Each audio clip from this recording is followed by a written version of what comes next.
podemos estar seguros del propósito de Dios. Versículo 1 al 12. Las experiencias que les vienen a los hijos de Dios no son por accidente. Romanos capítulo 8, versículo 28. Tenemos un amante Padre Celestial que controla los asuntos de este mundo y que tiene un propósito detrás de cada acontecimiento. Los cristianos deben esperar que las pruebas vengan. Santiago no dice sí, sino cuándo. La palabra griega para tentación, capítulo 1, versículo 2, significa pruebas o tribulaciones, mientras que la palabra griega para tentar en el capítulo 1, versículo 13, significa incitación a hacer el mal. ¿Cuál es el propósito de Dios en las pruebas? Es la perfección del carácter cristiano de sus hijos. Él quiere que sus hijos sean maduros, perfectos, y la madurez se desarrolla solo en el laboratorio de la vida. Las pruebas pueden producir paciencia. Capítulo 5, versículo 3, lo cual significa resistencia, y la resistencia a su vez conduce al creyente a una madurez más profunda en Cristo. Dios permitió que el joven José atravesara 13 años en la escuela de la prueba para transformarlo de arena a roca. Pablo atravesó muchas pruebas y cada una de ellas ayudó a madurar su carácter. Confiar en Dios durante las pruebas, por supuesto, exige fe del cristiano, pero saber que Dios tiene un propósito divino en mente nos ayuda a someternos a Él.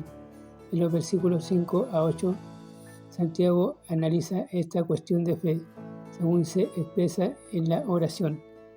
No siempre entendemos los propósitos de Dios, y a menudo Satanás nos tienta a preguntar, ¿se preocupa realmente Dios? Aquí es donde viene la oración. Podemos pedirle a nuestro Padre sabiduría y Él nos la dará, pero no debemos ser de doble ánimo. La palabra sugiere vacilación, duda. Literalmente significa tener dos almas. Los creyentes de doble ánimo no son estables durante las pruebas. Sus emociones y decisiones fluctúan. En un minuto confían en Dios, al siguiente minuto dudan de Él. La fe en Dios durante las pruebas siempre guía a la estabilidad.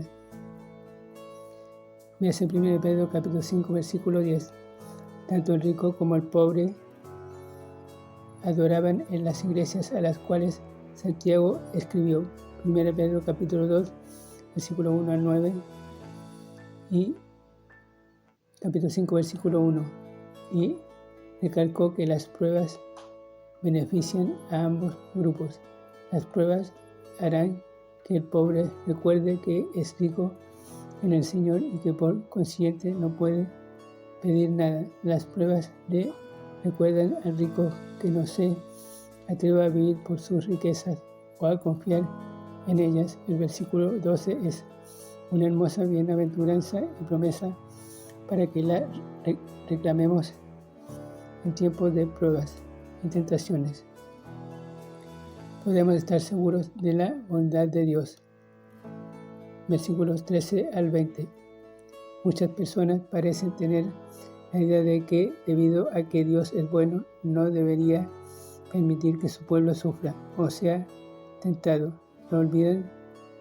Se olvidan que Él quiere que sus hijos crezcan y experimenten nuevas bendiciones de su gracia, y una manera en que pueden madurar es atravesando pruebas y tentaciones. En este pasaje Santiago enfatiza la bondad de Dios.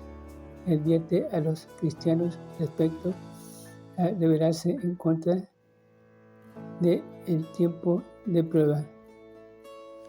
Primero, hace una cuidadosa distinción entre las pruebas y las tentaciones. Dios envía pruebas para sacar lo mejor de nosotros.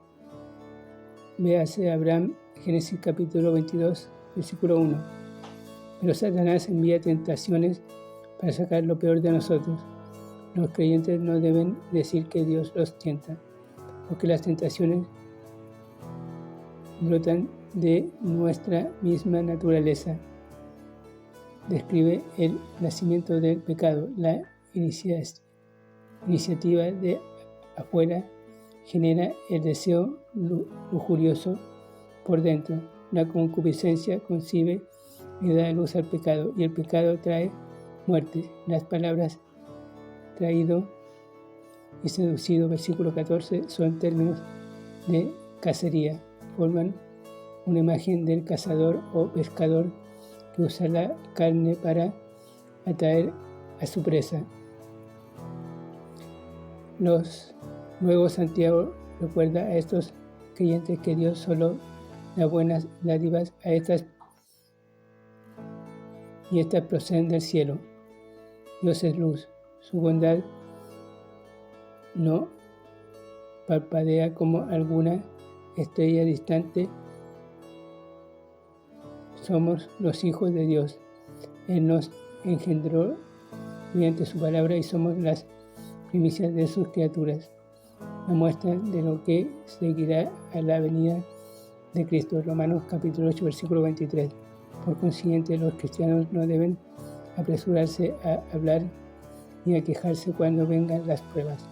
Más bien deben ser prontos para oír la palabra, confiar en ella y obedecerla. Después de todo, Él obra su voluntad en nuestras vidas cuando somos pacientes, no cuando nos enfurecemos.